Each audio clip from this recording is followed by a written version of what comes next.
Welcome to Getting Involved in ACRL, How to Volunteer to Serve in ACRL, brought to you by the Association of College and Research Libraries Membership Committee. I'm Heather Plaisance, ACRL Membership Committee Chair and the Interim Assistant Dean of Public Services at the University of Louisiana at Lafayette. Just a brief moment on logistics. Today's presentation will be approximately 45 minutes, which will leave time for your questions at the end. We will record this session and make the slide deck with notes available to you. Technical assistance is provided today by ACRL staff. They will help troubleshoot any issues you might be having. Just let us know in the chat box if you need help. If you have questions, please type them into the chat area and we'll either answer them as we go along or at the end of the presentation. We will also post a link to our evaluation of this presentation at the end of the session. Your participation in the evaluation will help us make improvements to next year's presentation. And finally, if any questions come up after the session closes, please send them to Mary Jane Petrowski at mpetrowski@ala.org. Next slide, please.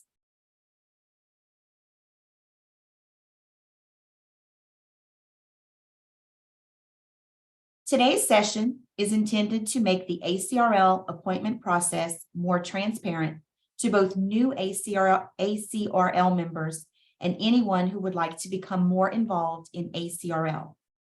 As you can see, we've got a full agenda starting with introductions. Then we'll move on to the ACRL organizational structure, the ACRL division level committee appointment process, and finally, ACRL section committees and interest and discussion groups. We'll have time for any questions and an evaluation at the end. Next slide, please. Today's panelists will be joining us from Indiana, Oregon, Massachusetts, and Delaware. Joining us today are Aaron Ellis, current ACRL President and Associate Dean for Research and Learning Services at Indiana University. Carrie Forbes, ACRL Instruction Section Chair and University Librarian at Southern Oregon University. Madeline Charney, past convener of the ACRL Contemplative Pedagogy Interest Group from the University of Massachusetts Amherst, and Russell Mahalik, ACRL Leadership Discussion Group convener from Goldie Beacom College. Next slide, please. Thank you. There are many options available to those of you interested in serving on an ACRL committee, including over 50 division level committees, all of which are dedicated to advancing the strategic plan. These committees are established by the ACRL board. 300 plus section committees. There are 15 sections. We also need 16 discussion group conveners and 16 interest group conveners every year. And don't forget that the 42 ACRL chapters, which are independent legal entities, also have volunteer opportunities. Next slide, please. The online committee volunteer form next slide, please. Thank you. The online committee volunteer form opened on December 1st. The deadline to submit the form is February 28th, 2023. Appointment decisions are made by the ACRL Vice President and Section Vice Chairs from mid-February to April 2023. Volunteers begin their appointment term on July 1st, 2023. The Connect, Contribute, Collaborate, Volunteer for Division and Section Committees and Editorial Boards link is featured on the slide. Next slide, please. Please note, committee service is limited to 5 years of consecutive service on each committee, and members should not hold more than 3 committee appointments at the same time. There are around 1,800 volunteer opportunities, but because appointments are staggered, only about 1,300 appointments are made every year. You cannot be officially appointed until you accept your appointment via email. The volunteer form is linked to the membership database. So if you have difficulty logging into the volunteer form, please check your membership status by calling 800-545-2433. Staff get a staggering amount of email about login problems close to the volunteer deadline. And usually people can't log in because their ALA and or ACRL membership has expired. Next slide, please. And now I'd like to introduce ACRL President Aaron Ellis, who will explain how appointments to the 50 ACRL division level committees are made and share some information about the 2022 volunteer class. Aaron? Thank you so much, Heather, and welcome everyone. Thanks for being here. You can find charges for all of the ACRL committees and the current committee member rosters on our ACRL website. Once the call for volunteers, once that period closes, the ACRL appointments committee and the various section appointment committees will begin matching volunteers to committee opportunities in the spring of each year. So when that submission process closes, it's usually a month or so before some of the first initial appointment offers get sent out. That can vary, and sometimes it can go on into the summer months when some of those appointment offers are still coming through. The appointments committees use the information that you provide in your volunteer form to match what they're seeing in their committees, the needs and the goals of their committees with the member volunteer interests and expertise. So I really encourage you to share as much information about you, about your interests and your experience in that volunteer form. It is extraordinarily helpful for each appointments committee to see as they make decisions about extending appointment offers. Next slide, please.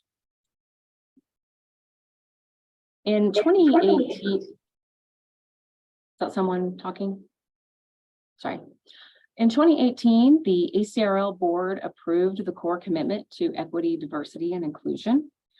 So during our appointments processes, we really do seek to offer opportunities to member volunteers with this commitment in mind. And as we've worked to advance that commitment, certainly the ACRL appointments committees have been expressly directed to intentionally engage with a broad range of groups and cohorts that include participants from underrepresented backgrounds, and to really encourage underrepresented library workers to volunteer. In addition to applying the optional demographic data that is in the volunteer form, that demographic data really helps to offer opportunities to underrepresented volunteers. So with that data, appointments committees are also seeking to have diversity represented on committees in terms of geography. So where are the committee members located? What kind of institution type are they coming from? In particular, we this year spent a lot of time trying to identify community college representatives on committees. And we're also looking for a diversity of expertise and a diversity of experience. So really trying to mix up more senior librarians with people who are brand new to service and ACRL, brand new to the association. And I will add here that related to the appointments process and the opportunities, that there's currently a task force at work that is reviewing things related to appointments, focused mostly on ACRL leadership nominations and the recruitment processes. Their primary focus is not appointments necessarily, but that appointments process is considered within scope for them. And so while they're investigating some of the policies and our bylaws related to nominations and recruitment, they are also considering, as they encounter them, anything related to our appointments processes as well.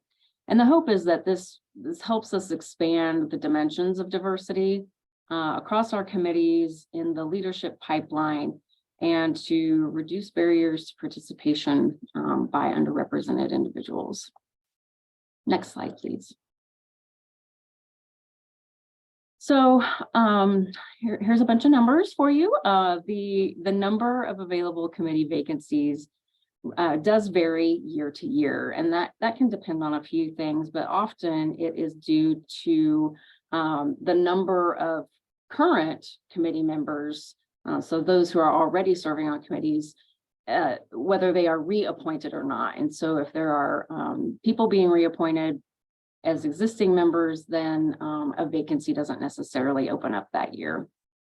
So that there's a little variance in that each cycle. This last year, this cycle, we had 599 unique volunteers. And it's important to remember that, because if you ever try to do math with this data, you won't come up with the same numbers, because our volunteers frequently volunteer for all sorts of things within the association. So they're volunteering for division level committees, they're volunteering for editorial boards, and they're also volunteering for section committees and other kinds of work. So important to remember that in looking at that 599. Of that 599, 423 of those folks volunteered for a division level committee appointment, and 162 appointment offers were extended to those 400, to the group of 423. 176 volunteers, we had 176 volunteers for our editorial boards, and 35 offers were made for appointments to our editorial boards. 91 of our volunteers, which is approximately 21% of our volunteers, those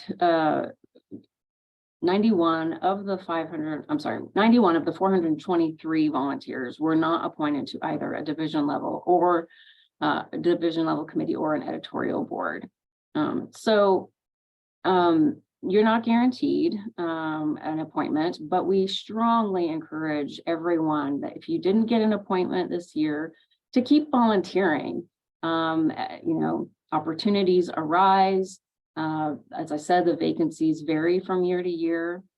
And if you keep putting your name in the pool, the likelihood of an appointment continues to be there. So I strongly encourage you to not get discouraged, and continue to fill out the form, continue to be engaged in the association, and reach out to folks who are engaged in the work that you'd like to be working in, and continue to express your interest. Next slide, please. The following charts show a couple of the optional data points that we are gathering through the volunteer form, and we've been gathering this information for the last 3 years. This is entirely self-report, entirely optional, and we're at a point now where we can start to observe some trends and some changes more reliably through the volunteer form information. So of the 599 unique volunteers that we had this cycle, 167 responded to the question about race and ethnicity. And since the data started to be collected in the 2021 cycle data, we've seen an increase in volunteers in nearly all categories of identification. The largest growth that we have observed is in the percentage of those who identify as American Indian or Alaska Native, and in the Middle Eastern and North African volunteers. So I encourage you, to your comfort level, to include this information in your volunteer form. It's important information for all of our appointments committee members. And it's important information for the association as we continue to build our commitment to equity, diversity, and inclusion. Next slide, please. Again, this too is an optional field in the volunteer form to include information on gender. The majority of our volunteers do provide this information. So roughly, there were only about 30 of our 599 volunteers who either preferred not to answer this question or provided no response. So this data has been fairly steady in terms of those who identify as female. We have seen an uptick in people who are reporting identifying as male, and we have seen an uptick in those who identify, who have selected self-identify as an option in this category. So again, it's nice that we're getting this information, that more people are completing this optional information in the volunteer form. It's helping us tell a story about how we're doing in some of our EDI work, and it's helping our appointments committees ensure some more equitable and diverse opportunities in our committees. Next slide, please, and I will hand it over. Thanks, Erin. Here is a link to the 2022-2023 ACRL volunteer form. I want to reiterate to check your membership status before trying to log in. For example, if someone's membership expires at the end of January and they try to volunteer on February 1st, the system may prevent access. Staff receive a fair number of calls, and this is usually why people can't access the form. Next slide, please. The following slides feature screenshots of the committee volunteer form. First, the form asks you to select the group for which you want to volunteer. There's a drop-down menu on the screen that defaults to ALA. Click there to see additional options. Next slide, please. From the list of options, select ACRL. Use this setting for division level committees, task forces, or editorial boards. Then click Next. Next slide, please. This slide includes information about completing the volunteer form. Next slide, please. Members can select as many committees as they wish to volunteer for, but remember that members can only serve on a maximum of 3 committees at a time. While you can volunteer to serve on any division level committee, choose those that best match your interests and skill set. Next slide, please. This is the first half of the volunteer form. As Erin stated, please share as much information as possible. Try to find things that best fit your skill set and that will interest you and encourage you to attend meetings and get involved. The more information you provide the selection committee, the easier it is to match you to the right committee. Next slide, please. And this is the optional set of demographic questions that we hope everyone will answer. This information can be helpful in the selection process and make sure that everyone gets an opportunity. Next slide, please. Finally, this is the committee volunteer form review where you can confirm your selections. Be sure to click Submit to officially submit the form. And now I'd like to introduce our next speaker, Carrie Forbes. Carrie? Great, thank you, Heather. Hi, everyone. So again, my name is Carrie Forbes, and I am the current chair of the instruction section. And I'm going to talk with you today about how the committee appointment process works at the section level. Next slide, please. So we wanted to give you a little bit of an overview of the process at the section level, including the number of applications that are received for the various section level committees. As you can see from the slide in front of you, there is a wide variety of different sizes of sections. And so you can see from the slide that the instruction section in particular has a high rate of volunteers for our committees. So the process for being appointed to a committee at the instruction section is a bit more competitive, whereas some of the smaller sections don't receive quite as many applications. And so that's just something to consider as you're looking through the various options that you might have available to you. I will say that as a brand new librarian, I was a member of the instruction section and a round table. And as a new librarian, I volunteered for a few instruction section committees. And then I also volunteered for a couple that were in LIRT, the Library Instruction Roundtable, and also in ULS, the University Library section. So if you're just getting started in committee work, I would recommend considering the various options that you have available to you depending on your interests and background in librarianship. Next slide, please. So why should you participate in an ACRL section level committee? So I will just give you a little bit of background on myself. So I was looking for participation in a committee level. One, because as an academic librarian, it was required. Service was a requirement for the faculty level job that I had. So that is one reason why people join. The other reason that I joined was to make connections to other professionals across the country. And I would just personally say that this has been one of the most valuable reasons for participating in ACRL committees for me, is the opportunity to meet other professionals and engage in work. And if you happen to be in a tenure track position or you got promotion and you need letters of reference, it's really valuable early in your career to start building those connections with other professionals across the country and doing that level of committee work.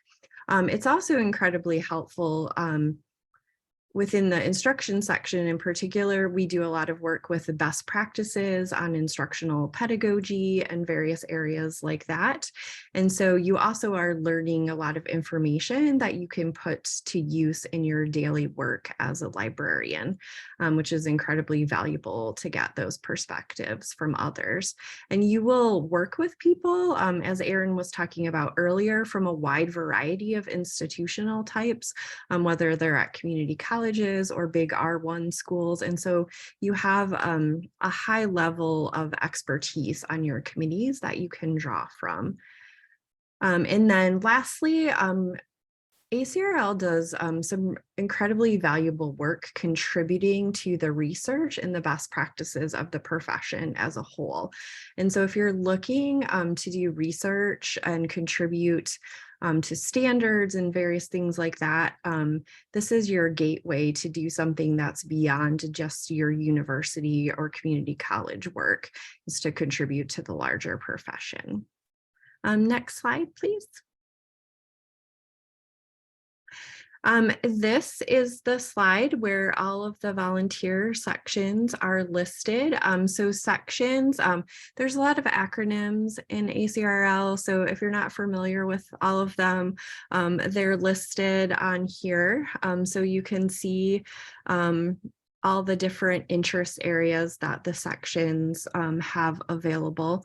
And I would encourage you to look at the website of the different sections. If you're just getting started and are not sure what the best fit for you is, you can look through the various sections and they will give you some descriptions of what that section specializes in, though it's usually pretty clear from looking at the title of the section.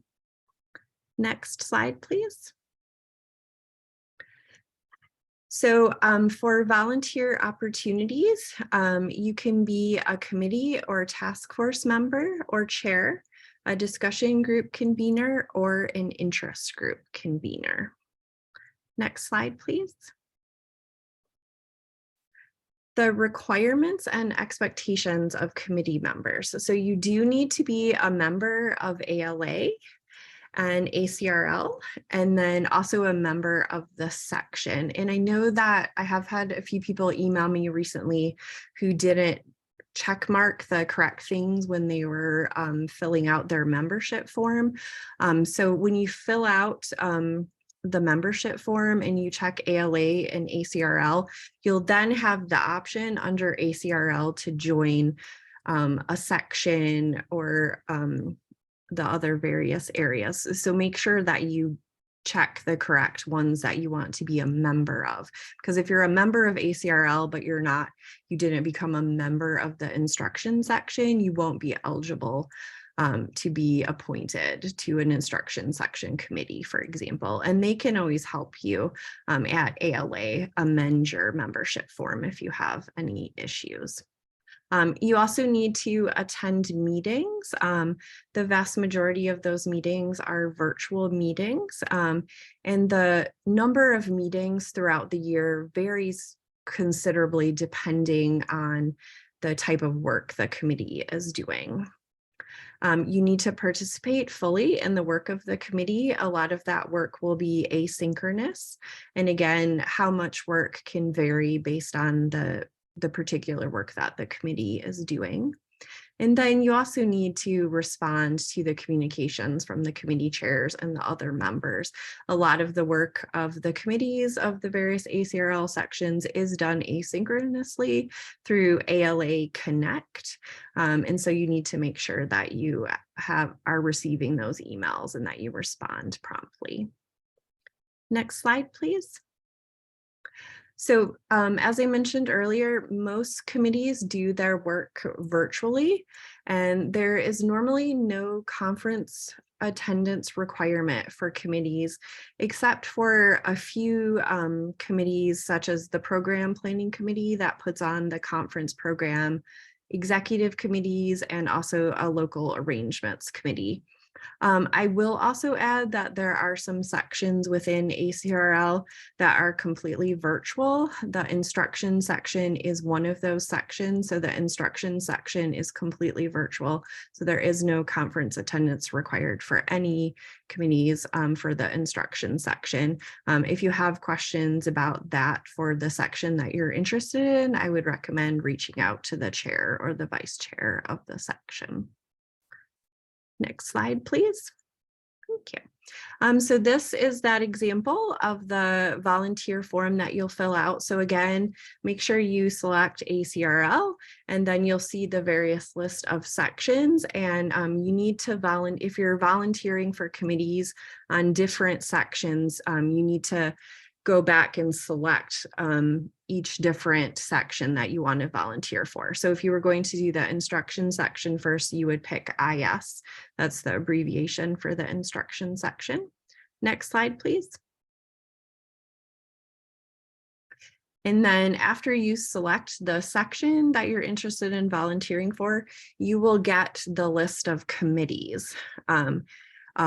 In some cases, we have some task forces as well that you can volunteer for. The volunteer form will look very similar to the one for the ACRL division level committee.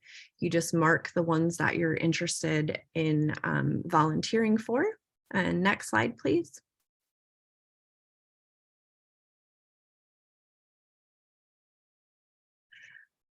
And just as Erin was saying earlier about the ACRL division level form, select the committees you're interested in, and then customize your responses based on the types of expertise you have or the types of expertise that you would like to learn about, and let us know about your professional interests. I will just add one little point that sometimes the names of the committees can be a little confusing and may not be completely clear from the volunteer form what those committees do. And if you look on the ACRL website, you'll see the link to the instruction section or any of the other sections, their website. And if you go there, you will find the full listing of committees along with information, links to the work they've been doing. You're also welcome to reach out to the chair or the vice chair for any background information on the committees.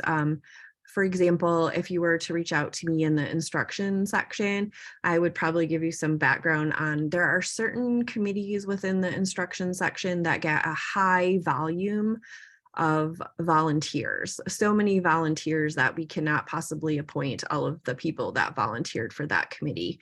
But we have other committees that don't get nearly the same number of volunteers. And so if you were to contact me, I could talk to you about your interests and perhaps direct you to some committees that maybe aren't quite as competitive to get a spot on.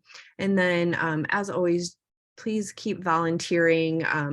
It can sometimes take a round or two to get a spot on the committee, but the more information you give us, the better we can appoint you to a committee that will meet your interests. Next slide, please. Other ways to get involved in ACRL or in an individual section. The sections all have publications. So the instruction section in particular has a lot of publications. I'll just mention one. The instruction section has a newsletter that we put out twice a year. This is true for most of the sections. You are welcome to contribute a short article on an area of interest, usually around information literacy practices, to the newsletter. You can participate in the discussion forums in ALA Connect and at the annual conference. Of course, attendance at the ALA annual conference, interactions on social media, and then attending informal gatherings at the conferences is another great way to get involved. Next slide, please. And I am, Heather, were you going to introduce her or should I do that? You can. Okay. I would now like to pass it off to Madeline, who is the past convener of the Contemplative Pedagogy Interest Group, who's going to share more information about how the interest group appointment process works. Yes, good afternoon, everybody. I am Madeline Charney. I'm at UMass Amherst Libraries, and I just want to clarify I'm the outgoing convener, so I am still very much involved. We have a, as you probably are learning, you have an incoming, a convener, and an outgoing. So I am excited to share with you that it is very low-hanging fruit to become one of our conveners. We keep our interest group. We have high integrity, but low expectations. We have a lot of fun. We only meet a few times a year to get ready for our few virtual programs. And in order to be in touch, we send a call for interest out around April every year. And let's see, what else am I supposed to tell you about becoming a convener or what the duties are? Oh, no cost to join. Yes, you just add, we call it CPIG, Contemplative Pedagogy Interest Group, a kind of cute little pet name. So it's a 3-year commitment. We put the call out in April, May, and right, here it is all kind of reiterated about the 3 roles that you would play. And then you can, we don't have extra working groups or just one team of 3. What's fun though is that all of our programming comes from our own members. So that feels very sort of regenerative. We're not looking for outside speakers. We ourselves are teaching one another. I really like that model. and we can sponsor programs, although I haven't been around for one of those in particular yet. And then it says we must meet at least once a year. Oh yeah, we meet several times a year, as I said, but we also just keep it pretty informal. I want to just look at my own notes here and remind myself of our great programs. Just to give you an example, we call them bite-sized learning and inspiration. So we had one librarian talking about meditation embedded in credit-bearing library courses, choosing work in libraries and emotional regulation. And then I myself gave a talk about librarians as nature therapy guides.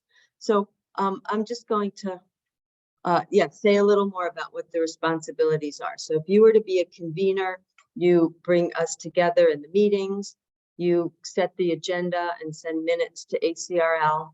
We have a Connect listserv that you can post to, but anybody else could also, and you would be moderating it. We submit a report in July, and when we are up for renewal every 3 years, you submit that information as well. It's not difficult. It's actually fun to look back and say, wow, look what we did over 3 years. And serving on the Community of Practice Assembly, and you choose who is going to be coming next in line as officers, and you can double up if you would like. And then the incoming and past people choose how much they want to be involved. I will say everybody stayed involved. We stick together as a 3-person team, and that feels really supportive. Is there anything else that I'm needing to share? Oh, here's a list of all the groups. I won't read them off. You all can read. And ours started in 2016, and we currently have 647 members, which feels really nice to say. Yeah.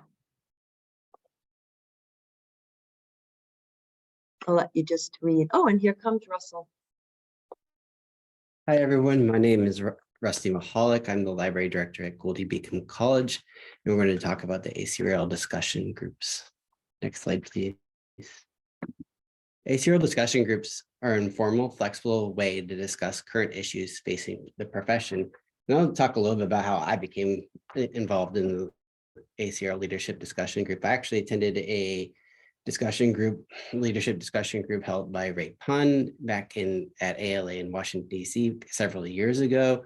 And this is a great way to just chat with your friends and get to know a lot of new people. Ray invited Trevor Dawes and Monica Rishavi and I to speak on our research on his library's qualifications for leaders in ARL libraries. And then as Ray was signing off, he asked me and my colleague Monica Rishavi if we wanted to be co-conveners of the leadership discussion group, and we accepted. And it just provided an awesome opportunity for us to invite others and have conversations with others. And this really is informal. We have great attendance usually for our discussion groups, and people ask so many questions, and it's really become more of a question and answer than a presentation. And you can really just invite anybody you want to speak, and inside the profession, outside the profession. And we always have questions, or do you have to be an ACRL member to participate? And we don't. And it's a really good way to be introduced to ACRL and get involved. So now I'm going to speak more to the slides, but like I said, it's most informal structure, no official membership necessary, self-subscribed discussion lists. 1-year commitment for the convener. So if it's a low stakes thing, if you only want to do it for 1 year, that's great. With no option to commit or pass the torch. Call for volunteers are usually in the spring. Unlike sections, you do not volunteer through the appointment system, but by reaching out to your interest groups, current conveners, and staff liaison. You must meet at least once a year. We usually meet probably about 4 or 5 times a year, and it can be in person or at ALA at a conference or virtually. And we usually almost exclusively virtually. You do not sponsor annual conference programs, but discussion forums often include presentations. And if it's inactive for too long, it can be dissolved. Next slide, please. Discussion group conveners responsibilities include scheduling and promoting the meetings. Usually do that through ALA Connect and also social media venues that you might belong to. Choose meeting topics, moderates ALA Connect online community, which is doesn't take too much time, and generates and moderates discussions during the meetings, and you may have co-conveners. So you can do it on your own. Currently, I do it on my own. Next slide, please. Here's a list of ACRL discussion groups. As you can see from the slide, there's assessment, balancing, baby and book, copyright, first year experience, heads of public services, hip hop librarian consortium, human resources, organizational development, language and linguistics, leadership discussion group, learning commons, librarians from very small academic institutions, librarianship in for-profit educational institutions, philosophical, religious, and theological studies, research assessment and metrics, scholarly communication, student retention, and undergraduate librarians. If you want to create your own discussion group, I do believe that it's a fairly easy process, but you do need to fill that out and probably send it to Lauren Carlton. Next slide, please. And there's also more information on the ACRL Communities of Practice with a link there, and a ACRL Policy and Procedure Manuals in Chapter 4 Communities of Practice. Next slide, please. And now I'll pass it over to Heather. Yes. So thanks again to our panelists, Aaron, Carrie, Madeline, and Rusty, and to ACRL staff for managing the slides today. If you have any questions about this presentation, you can contact me and I'll either answer it as best I can or forward it to the appropriate person. My email address is available on the slide. Please complete the evaluation at the link on the slide. We appreciate your feedback. It will help us to make any changes to next year's presentation. So now we're going to open it up for questions that you might have. If you can, go ahead and unmute yourself or put your questions in the chat area and we will answer them.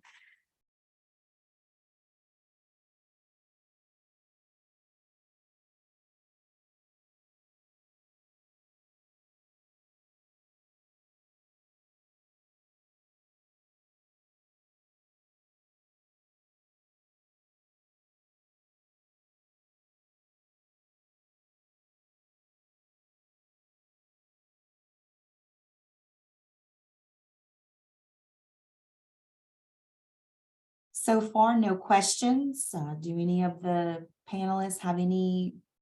Oh, here we go. I'm a lifetime ALA member. Is there such a thing for ACRL?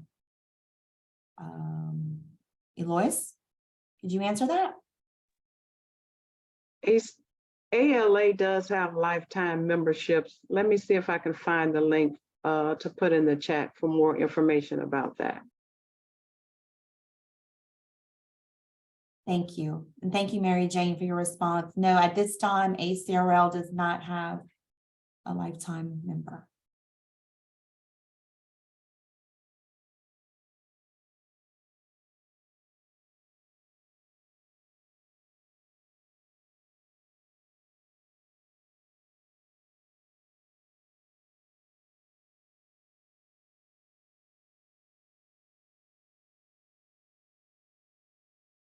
Not seeing any questions. Does anyone have anything else to add? Any of our speakers?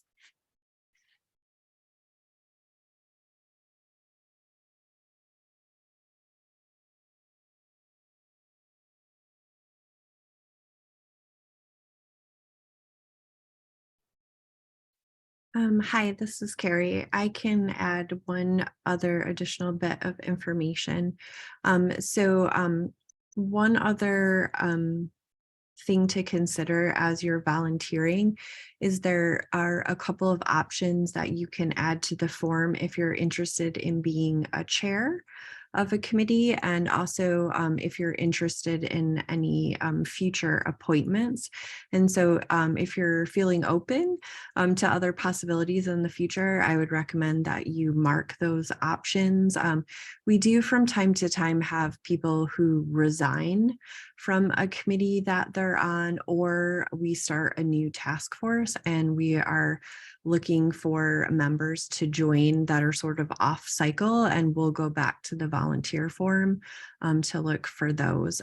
So that can also open up some possibilities for you if you're new to committees. So just something to consider for the future.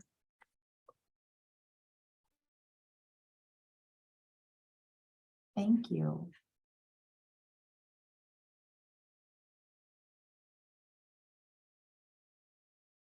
Okay, well, I see that we are starting to lose people, so I want to give you all back your day. So if there's nothing else, thank you all for attending, and I hope you have a great day.